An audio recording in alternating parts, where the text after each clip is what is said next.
Well, good morning. We got a special treat scheduled for you today. I woke up this morning and was kind of looking for a change of pace. We're supposed to get rain all next week, but it's a super beautiful day outside other than the wind blowing. And I've just felt like doing something different today. So we got a special treat for you. Gonna crank up the old combine. Robert's got it washed up, cleaned up, and we're gonna pull this old honeybee Draper out. Now, we've yet to run this honeybee Draper. If you follow the channel, you know we bought it in January of this year. First time trying the Draper out. Hope it works out for you. Not a bad looking old header. It's a 13 model, but we've got to make a few modifications to the combine to run this bad boy. So we're going to get those modifications done, pull this header out, hook it up, and just see how everything runs, see if there's any issues with it. But before we do that, we got to get all this junk behind it pulled out.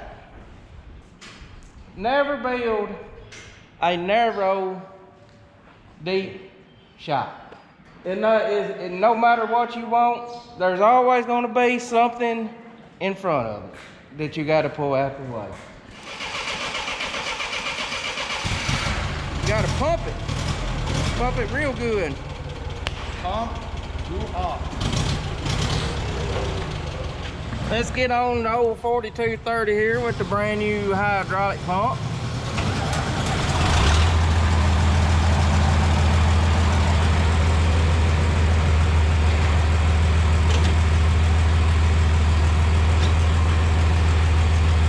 Got to tease OD weight a little bit.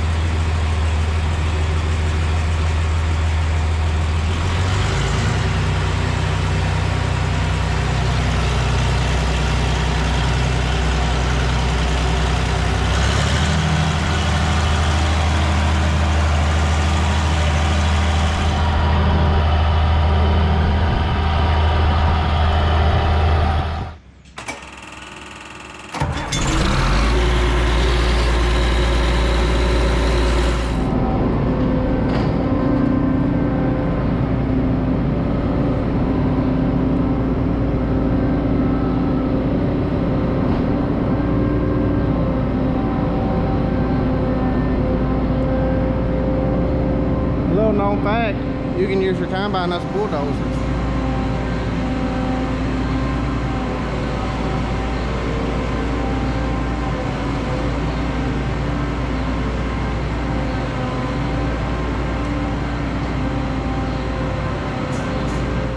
Alright, this is Lankota's single point hookup kit.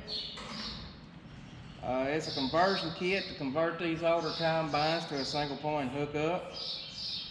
And let's hope the instructions on it is better than the instructions John Deere sent with the instructional sheet for our 4630 sprayer.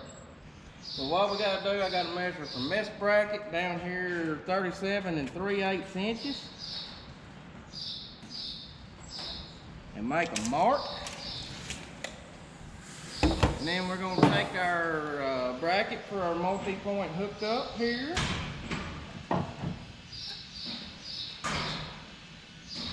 And position it. And we're going to use the bracket to mark our holes.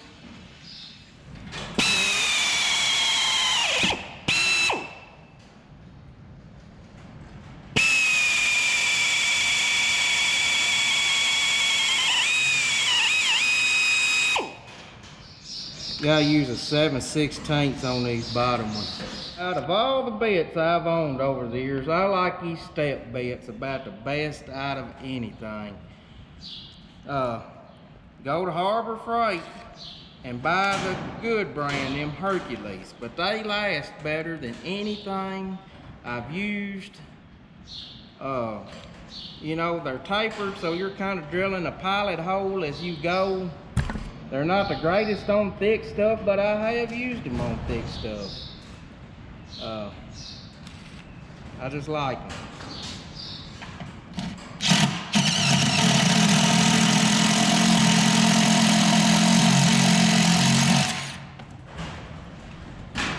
See how good that went? Remember to wear your safety gear.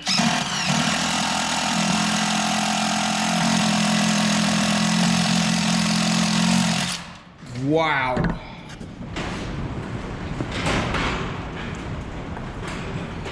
Should let the feeder house down a little more. Get my trusty old step stool.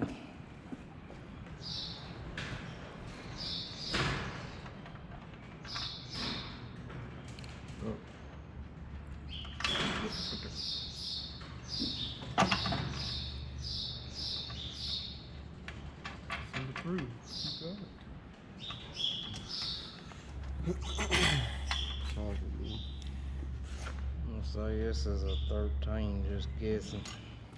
We'll tighten them in our center.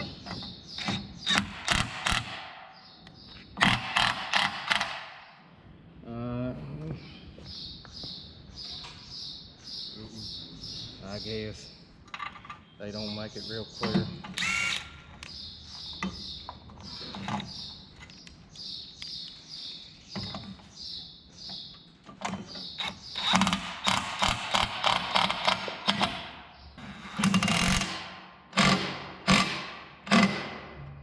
These instructions give some oddly specific directions, like it says measure from the hinge point down to here 3 and 15/16 inches. Like, why not just say measure 4 inches and then measure 11/16 off the edge? Why not just say 3/4, you know? But I guess they know what they're doing. They're the manufacturer. They come up with this. I didn't. I will say this for this kit, they did machine a little bigger hole right here and use these flange head bolts where you got a little wiggle room. Alright, now for the fun stuff, the hydraulic hoses. If this works, y'all think I'm a genius. If it don't, y'all be saying that's the stupidest thing I ever seen.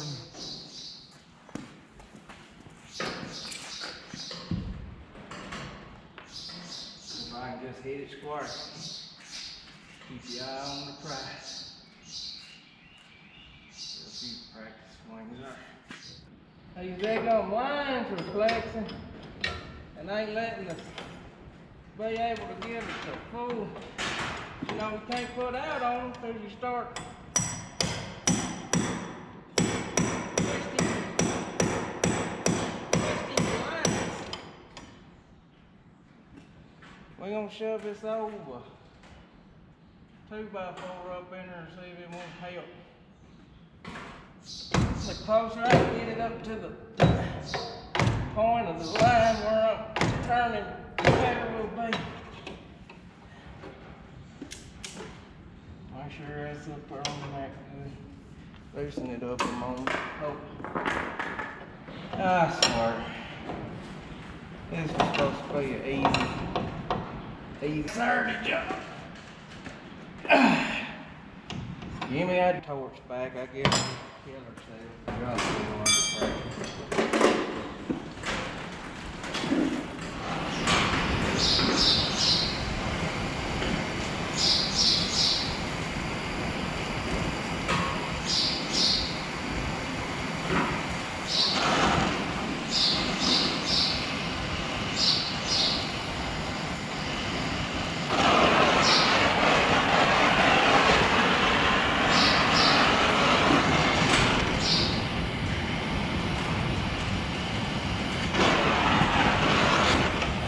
I heated that nut up. I don't like heating a hydraulic line like that. It ain't giving up. Oh, but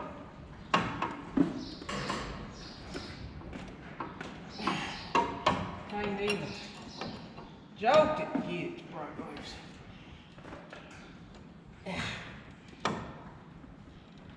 Give up!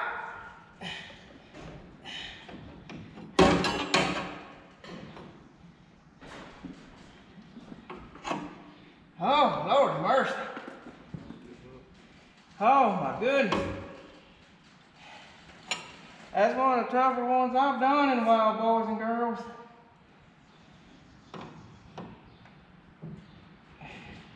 We melted our O-ring in there, but we got an O-ring kit.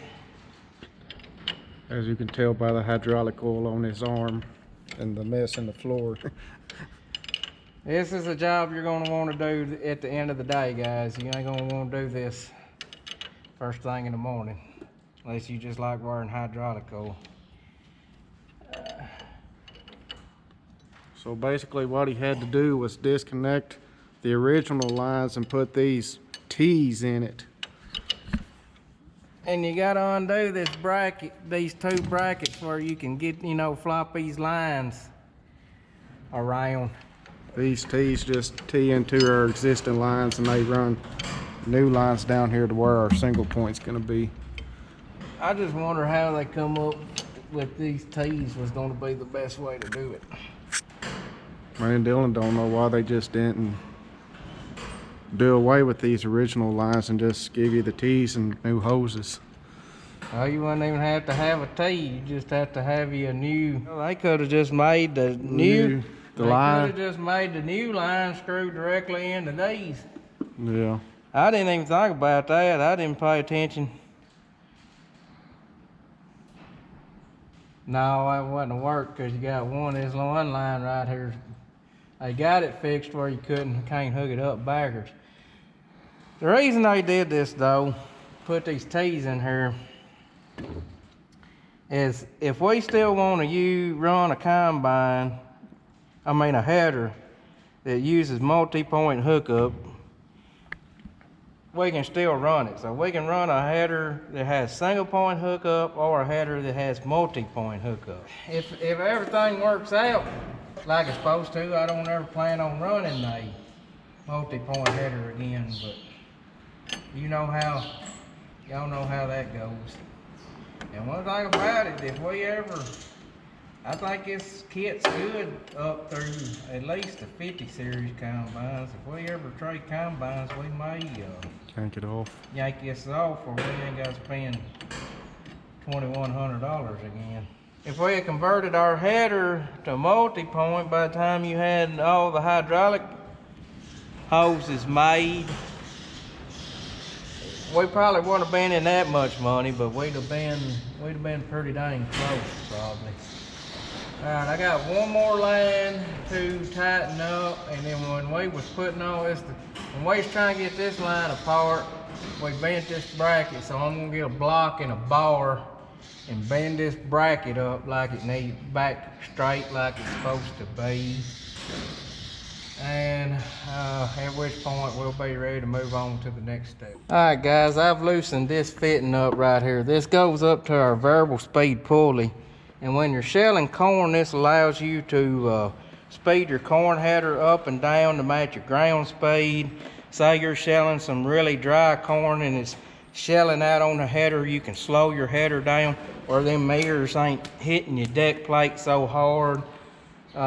Say you're in some sorry corn and you really got you got your ground speed up, and you speed your header up to match your ground speed to make sure it's pulling the stalk through the header and not running over it and leaving the stalk and not chopping the stalk up. So these variable speeds on these John Deere combines are a really nice feature to have. But we got to convert this over to our single point hookup block. So I've loosened this. We've got to retain this fitting because it's got to screw into our block. So I'm gonna take this fitting out, and we'll bring you back at the next step. Robert has removed the plugs according to the instructions. We're screwing this fitting. We screwed our quick coupler into the single point block. He has an extension hose right there. I still do not know how they gonna send oil over there to the variable speed. I ain't figured this one out. I ain't wrapped my head around it yet. We'll see. Well, that's what I thought. Let me double check. Maybe I'll find out this zip tie here. You might have to undo it.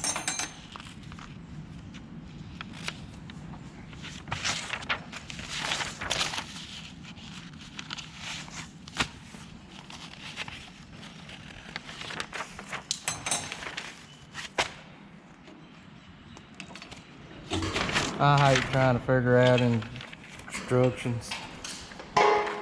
Like, they told us everything but how to route that hose. You know, does it go down the side of the feeder house like it's been doing, or, you know, it's just stupid crap. I've got mixed feelings about this thing. I hope it's as great as they say it is. There's like a cover that goes right there that's supposed to hold these hoses in place.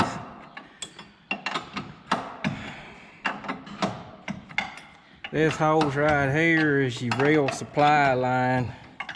When you don't have a soybean header on and you're running your corn header, you gotta turn this off so that it loops around there and you know, completes your real drive circuit, where your rail pump there, if it's just constantly pumping pressure and it's not recirculating that oil, your rail pump is not going to last long. But that's what that is for. If I was absolutely positive about our header and how I was going to like it, I would just plumb do away with these 3 lines right here. We would have to go cut the ends off these hoses and make new ends to screw directly in there, or get an adapter fitting, but we would not tee into these lines. We would just take them completely off. I like the functionality of being able to run both types of headers, but you know, I'm not sure that we'll ever do it. It would really clean this up a lot and be a lot more simplistic to have these hoses just completely gone if we're not going to need them. Guys, this part right here in the instructions, they aren't clear at all about it. But do not take this apart unless you've got a corn header that's got a single point. This has got to stay the same. I don't know why they did not explain that in the instructions. If you got a corn header that does not got single point hookup,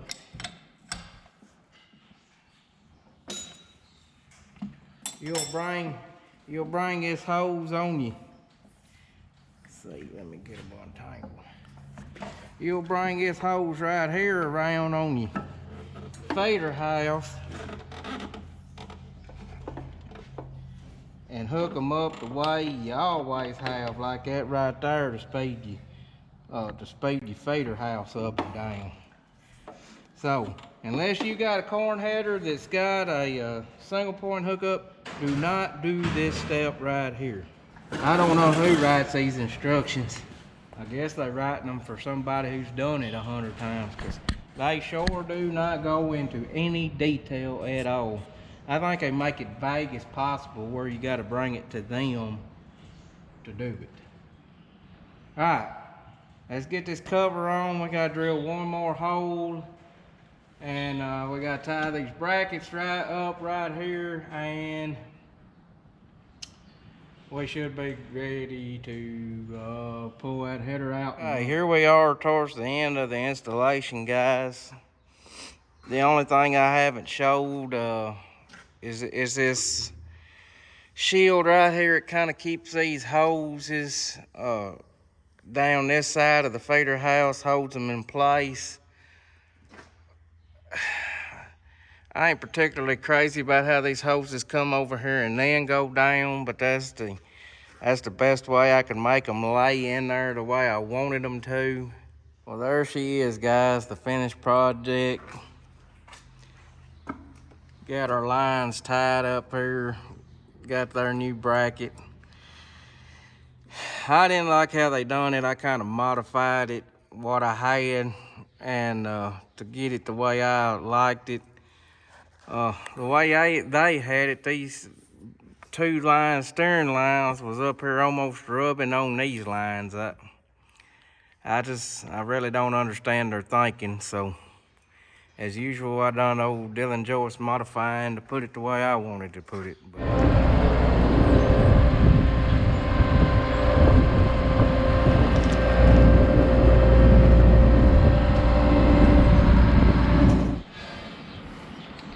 For once in my life, I would like to complete one project without having to fix another freaking project in between that. I mean, you can't make this stupid crap up. It's Saturday afternoon. Robert's got to leave in 30 minutes. He wanted to see the header run. And we can't even move combine because of steering lines. This freaking year, we ain't even got started planting yet. And we've had a final drive go down on the track hole. Can't even get her header hooked up due to a blown steering line. What else done happened? So we got some dirt work we done last fall. Yeah, one of them pipes blowed out. Wheat looks like crap. Rain in the forecast all next 7 days. Should just stayed at the house doing nothing. You can't tear nothing up if you don't do nothing. And the bad thing about it is we don't even know which line's leaking because it's up in that freaking tube.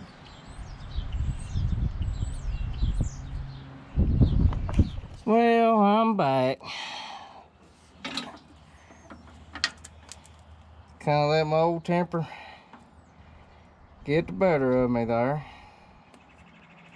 But I've cooled off. In a better mood now.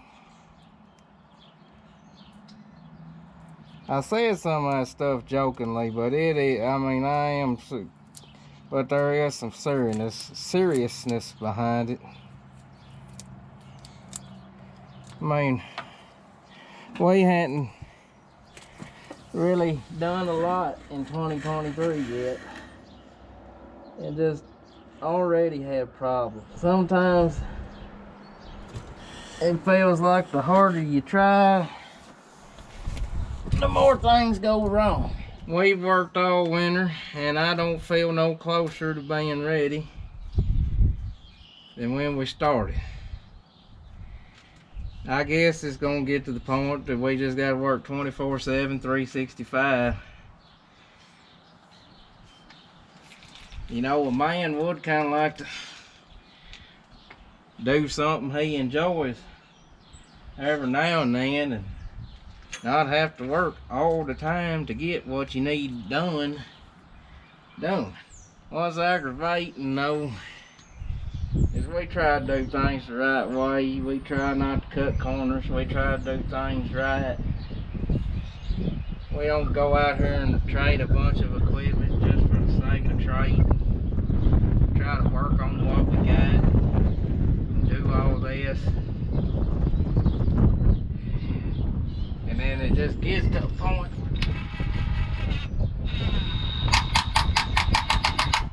you know, it's kind of like, you know, for one day I would just like to have a break where things actually went right, you know.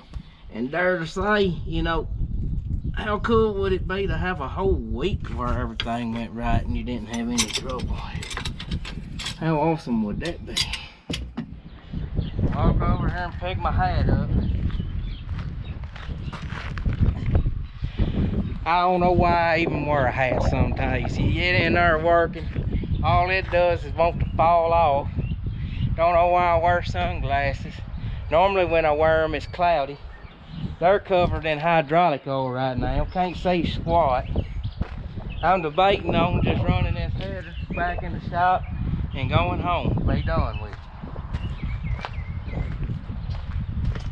Nothing else has went right. I don't know why I expect this part to go right and run trouble free.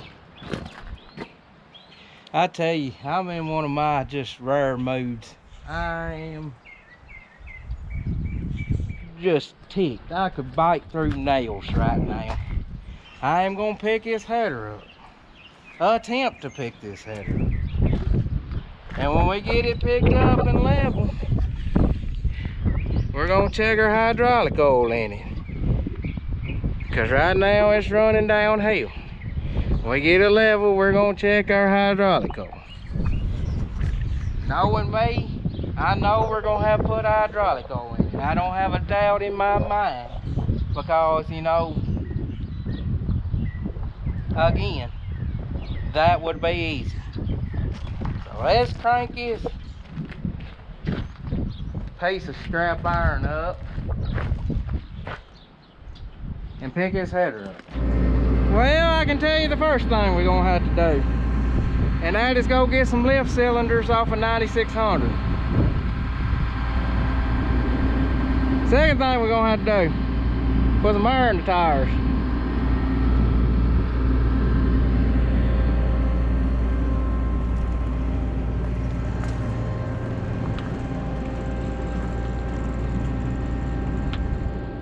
We are now way past the 5 o'clock mark.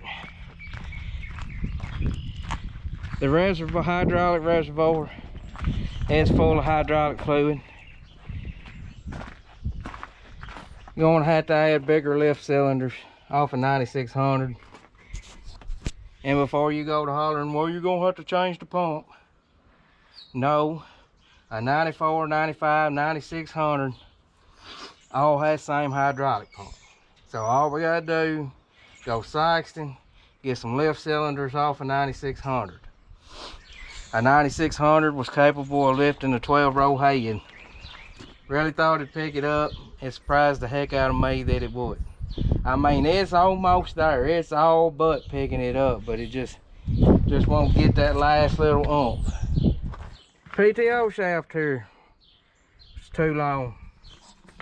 We added this adapter in. This adapter is 5 inches long, so we cut 5 inches out of the PTO shaft. If this was on, this come off a 9770, and the 9770 shaft would have ended right there. So that's that. I have tested the machine functions on the single point hookup. That is acting a-okay, surprisingly. I'll show you all those features in a minute. Here's when matters get serious. It's when we turn the header on, and we've already run the reel. The reel runs off the hydraulics of the combine. So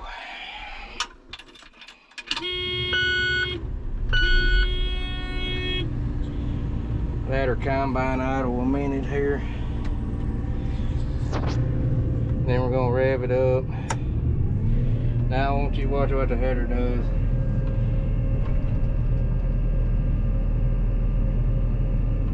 I mean, it just all but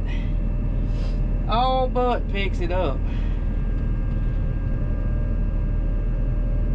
It wants to so bad it can't stand it.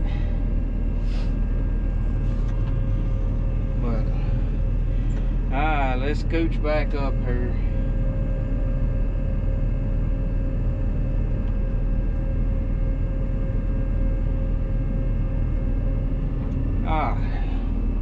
So let me show you this. Here's your reel up. That function is working. There's your forward and aft. Pushes your reel out. It's working. So let's just scooch it all the way back there.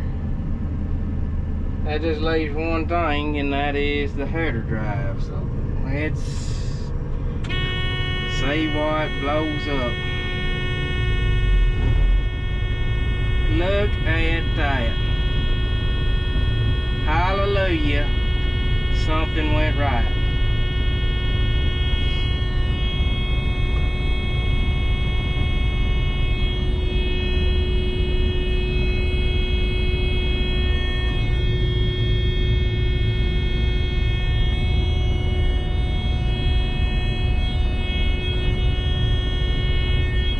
Let's rev it up, see what happens.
hooks, that's where I'm gonna leave you. I'm gonna leave you with the hydraulic lathe.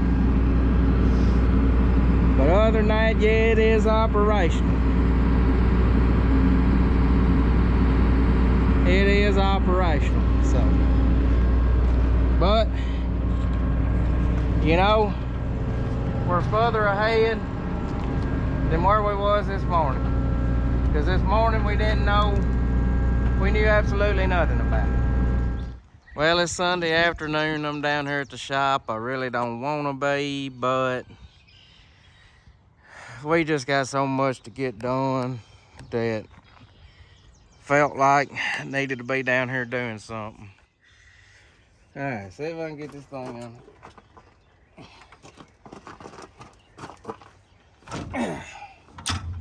Alright, so there it is unhooked. You pull it out, hook it back up, line your pins up, push it in, do this, like so. So that's how the single point hookup works. You make all your hose connections at one time.